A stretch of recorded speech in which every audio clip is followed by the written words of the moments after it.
but those three gentlemen over there don't. Yeah, just remember, 2 of the 3 gentlemen are returned scholars.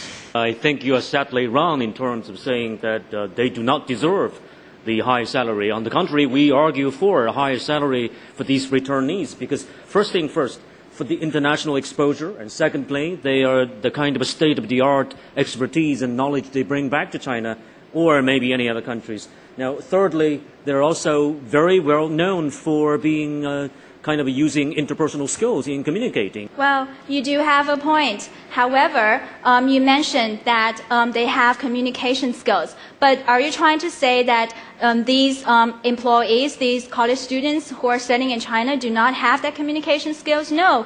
I'm a college student. I study in Hunan University, but I don't see that I'm in lack of any communication skills. And secondly, you mentioned that they are exposed to foreign cultures, so they have a state-of-the-art expertise. But you have to know that China's higher education is also flourishing. Beijing University, Tsinghua University, as well as universities in Hong Kong, they can also compete with foreign universities as well.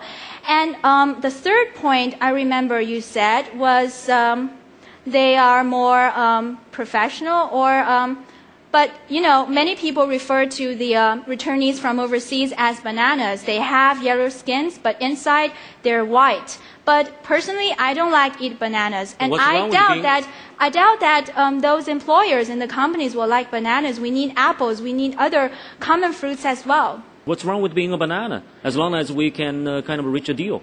Being a banana is fine, but are you willing to pay like 10 yuan for a banana when you can enjoy the same nutrition by paying 5 yuan for an apple? Of course not. I mean, each kind of fruit should be treated equally, and it doesn't mean that you're a banana. You have to be paid in a higher price or you're in any way superior than those common fruits. If you're a Harvard Business School MBA and you're working in Beijing, you are entitled to a salary of amounting to 100,000 US dollars. You have a problem with that? I don't have a problem with that as long as he has the ability. We're talking about whether these returnees... Then his salary will be much higher than the same MBA from Peking University and Tsinghua University. Well, I have here a very typical example for you. Does the audiences know QQ? Well, of course you do know. And the founder of the Tencent company is Ma Huateng, and he graduated from Shenzhen University. He has never been abroad, but now this brand... This is an irrelevant case. This is an irrelevant case. We're just talking about entrepreneurs can be very successful. That's an extreme. On average terms, people with overseas education, particularly leading schools, end up much better financially. Right. Think about Yang Lan, for example, and she actually is now the head of the corporation, a kind of multinational corporation, and she's a graduate from Columbia University. Yang Lan is very successful, but our hostess Liu Xing is also very successful.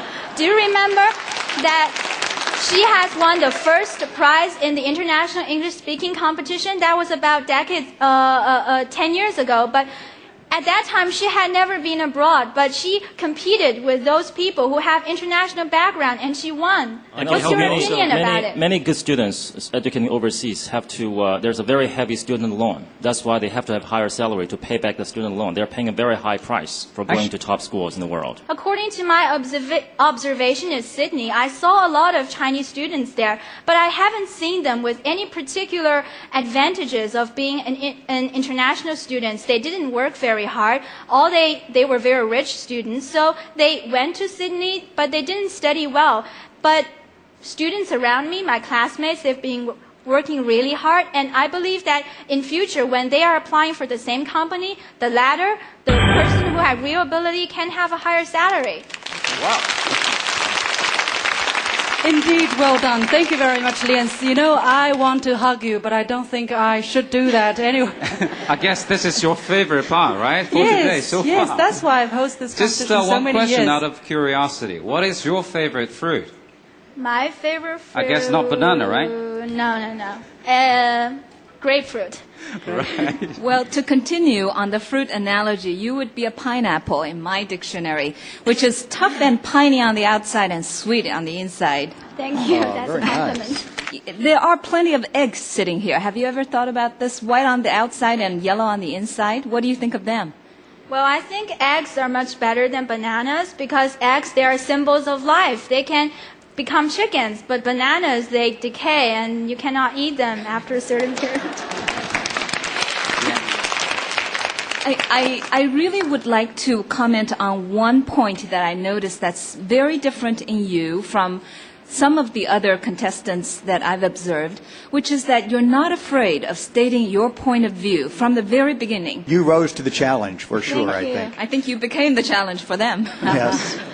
Let's see how she did. Let's take a look at her score. The highest score and the lowest score will be taken out, and the final score for contestant number 9 is 96.550. Thank you. My supporter!